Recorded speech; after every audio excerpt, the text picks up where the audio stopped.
Hey everybody, welcome back to Gideon Stuff. And today we're taking a look at this little knife here. This is the Ryder VG-10 Mini Trapper. This is a really cool knife. I'm actually really excited to talk about this, so let's get right into it. And let's start off with our size comparisons and blade length measurements. Let's take some blade length measurements with my handy dandy Smoky Bear ruler here, because I'm a grown-ass man. We're coming in under 3 inches. If we measure just the sharpened blade, just a hair under 2 inches. 2.5 inches, my bad. I don't know how to count, guys. It's not like I'm going to college to become a scientist or anything. Alright, so let's go ahead and do some size comparisons. Here it is against the Rat 2.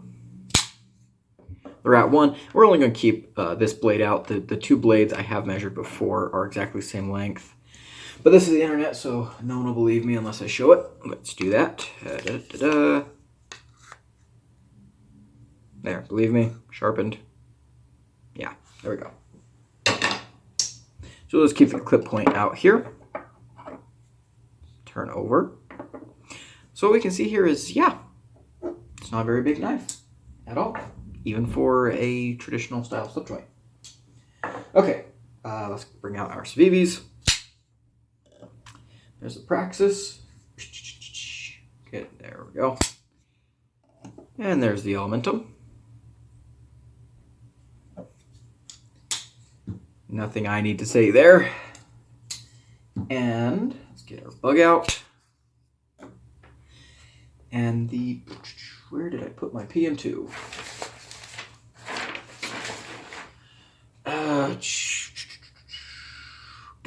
For any future knife reviewers, this is why you should not carry and use your size comparison knives.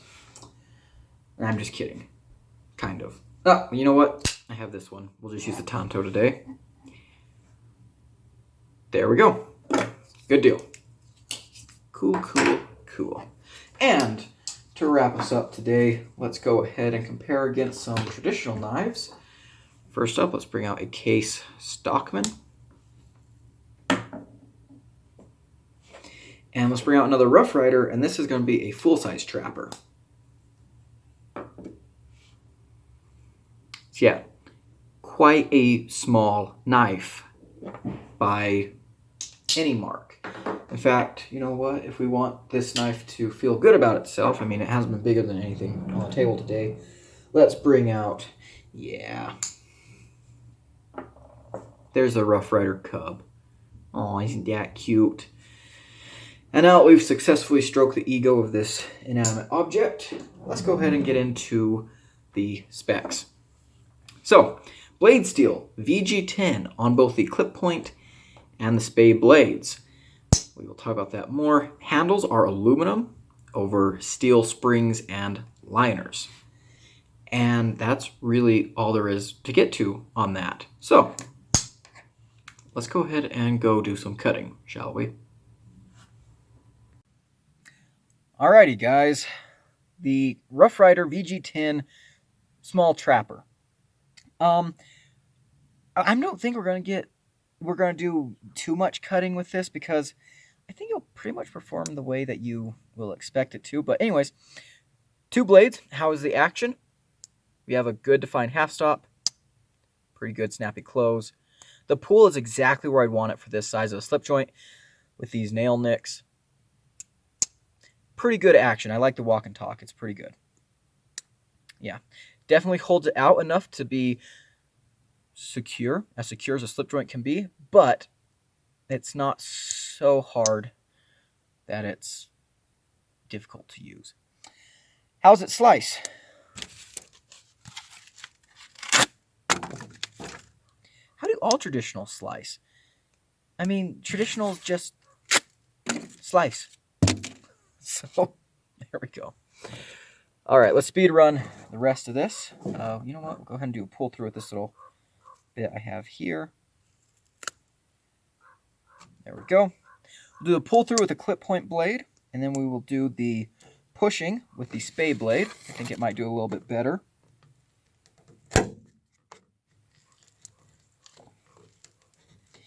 Now, just not enough power behind that knife to really do anything, which is kind of what I was expecting, so it's not a negative or a positive, really. How's this knife carry? Oh my gosh, I forgot the carry and the ergos. Wow, I'm really trying to speedrun this, aren't I? Ergos, like most trapper knives, there you go. It's comfortable, but not ergonomic. How's it carry?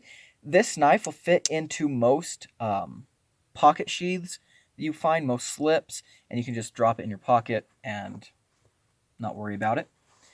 So carry like most slip joints. All right, let's do our pool noodle. We'll just do the clip point blade.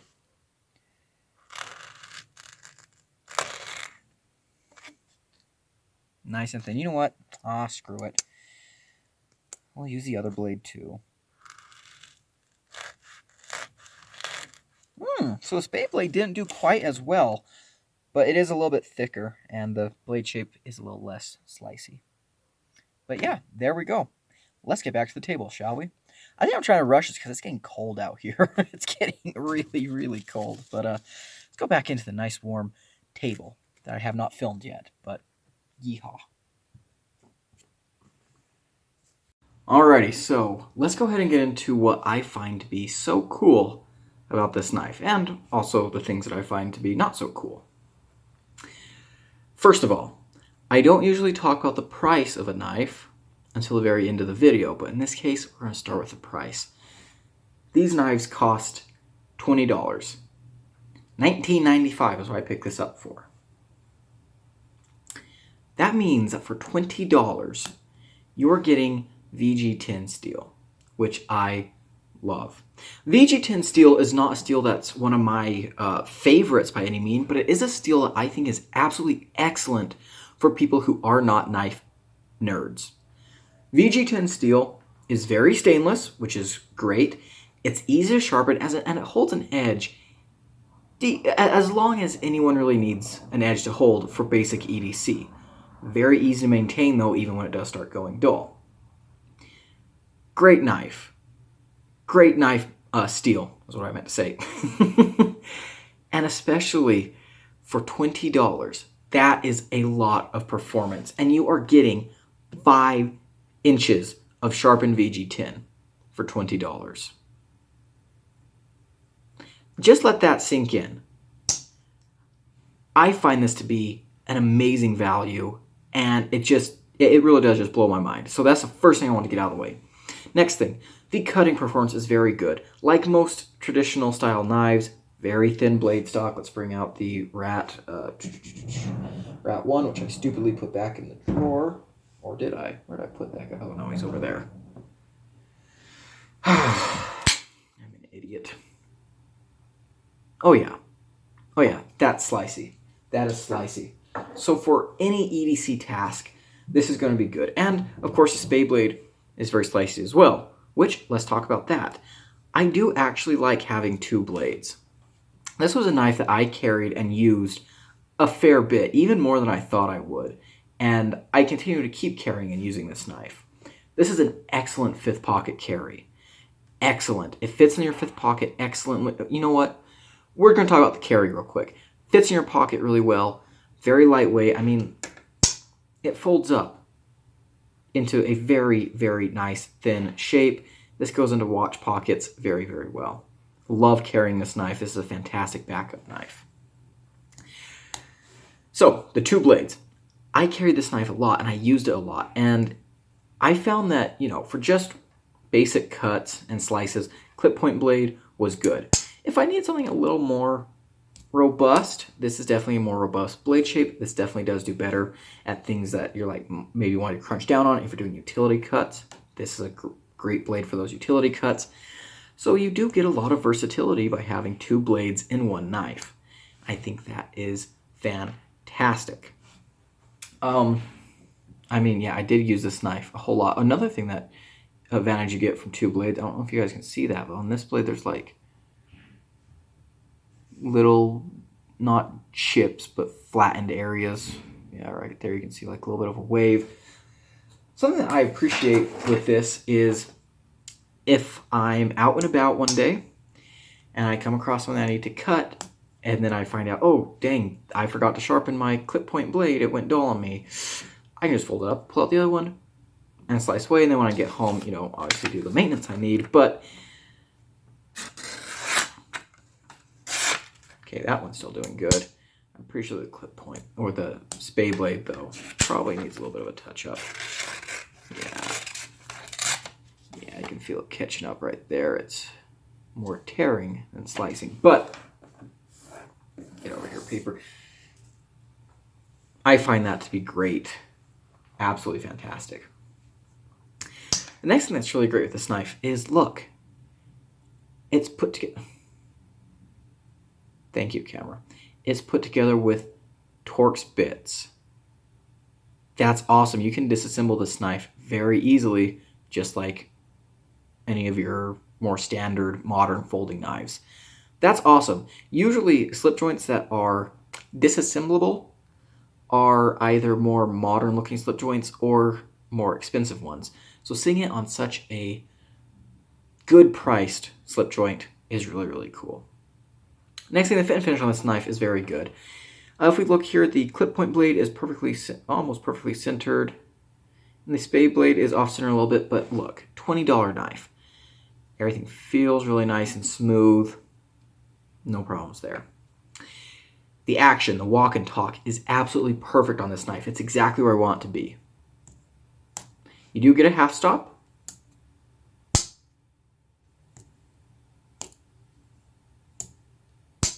You get that nice snap on the close, same with the other blade.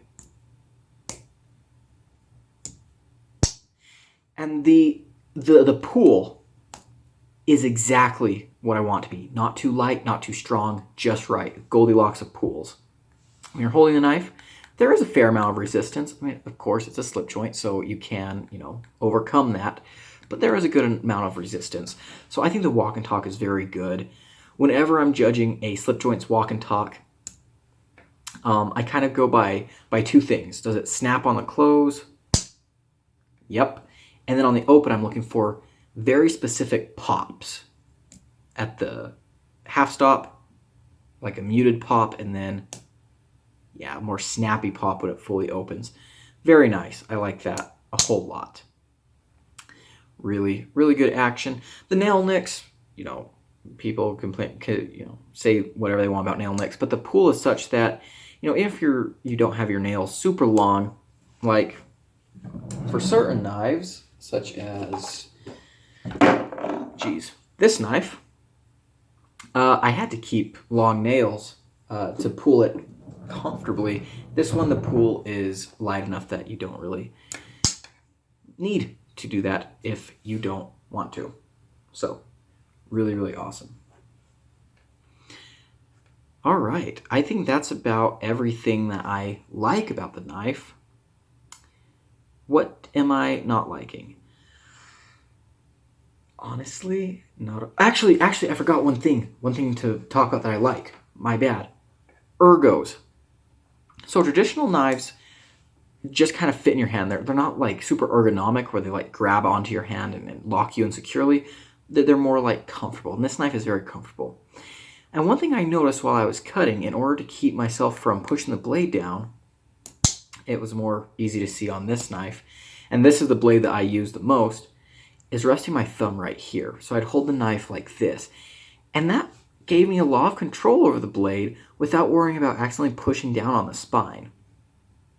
And you can do that on this side. You can do like that. You could do like this. I don't like that grip, but you know, you can do like that. It's a little less secure. If you're left-handed, that works better. But I found it to be a really, really good grip that I never really thought about before. But I just used this knife so much that I found that grip and I realized, hey, that works pretty good. That's pretty safe, gives you a lot of control, like really locks the knife into your hand, and it's pretty comfortable. So I'm a big fan of that. Okay, now we can talk about what I don't like. The first thing that I'm going to mention as a negative is, it's one of those things that's not really a negative for me, but it might be for some people. So I've been carrying this in the fifth pocket, so it's in there by itself. I'm not treating this as a pocket dropper where I just drop at the bottom of my pocket to jiggle around with loose change and whatever. But even then, we've been getting like scuffs, and the black coating on the aluminum on this side has been chipping away, revealing blue underneath. That might be a negative for some people. I don't really think so. I mean, little chips miss black to let blue shine through. I'm a big fan of that. I love blue. I love the color scheme of this knife. Look at that blue on the back. That's nice. But it might be a negative for some people. And really the only other negative that I can really think of, again, guys, this is hard because $20. $20. The only other negative I can really think of is that it's pretty slippery, like aluminum typically is. It's pretty slippery. It's a small knife. If you've got big hands, you know, this might like slip and slide around. But again, use the trick that I showed. Put your thumb there, kind of push back into your hand, and it'll lock you in pretty well. That's about it for complaints, guys. Yeah, I know. Yeah. So, let's go into my final conclusions. My final conclusions are, this is a knife that I carry all the time. I love this knife. Especially if I'm out and around. I have this knife in my fifth pocket. If I need to cut something, this is a very non-threatening knife. It's a very socially acceptable knife. You know, there's certain places where, you know, I'm in certain groups and I can't whip out this knife to cut a cord. And so this one's much more friendly. And that is something that's important. I know some people are like, well, don't let other people be scared, or they're just wusses. I mean, be polite. I love this knife. VG-10, the performance of VG-10 at $20, that's astounding, especially when you think of, like, Spyderco is still charging. Well, the other day I saw a Spyderco Dragonfly in VG-10 for like $79. No. VG-10 is a good steel. It's not high-end anymore. It's a steel that I really, really like. And it's, again, like I said, I think it's a great steel for beginners. VG-10 is a steel that you can give to pretty much anyone, and they'll be fine with it. Even if they've never owned a knife before, give them VG-10. I think they'll be happy with it. You know, if they ask you, oh, my knife's going dull, it'll be very easy for you to say, okay, well, here's a rod system or something. Give it to them, and they'll be able to maintain that VG-10 for the rest of their life. I think it's a great steel for beginners, and it's honestly a good steel for EDC. It really is. So, coupling that with the $20 price tag, that's what I keep going to. Can I recommend this knife? Spoiler alert, yes. Absolutely yes. It's a really good knife. If you live in a place that does not have very knife-friendly laws, this is an absolutely fantastic knife for you. Under 3 inches on the blade. You cannot measure this blade to be more than 3 inches. It has a good steel, very good price. It's a slip joint. There's a lot going here. If you want just a really sleek, very usable backup knife like I wanted, this fits the bill so well. And it feels like a much more expensive slip joint. It doesn't feel like, you know, a super premium slip joint. But if I were to be given this and someone says, oh yeah, you know, I paid $25, $30 for that VG-10 aluminum stuff, I'd be like, oh yeah, that's a pretty good deal. If they told me that they paid $50 for it, I'd be like, I could see it. Under $20. Guys, I think you should pick one up. And they have more patterns in this style too. They have a Stockman. They have a, I believe just a single blade lockback. Maybe. I'll have to check again. But you can get these on Amazon, Smoky Mountain Knife Works. I would definitely recommend tracking one down. I love mine. This has become a staple in my EDC. Absolutely fantastic little knife. Really, really enjoy it. And that's where we're going to leave. That's what I'm going to leave you guys with. It's a great knife. Pick one up. Plus, it's a trapper. I didn't even mention, I love the trapper pattern. I know a lot of people do, so there you go. Anyways, if you like this video, leave it a like, comment below, and subscribe. If you didn't like it, comment below telling me why. I've been Gideon. Hope you have a great day.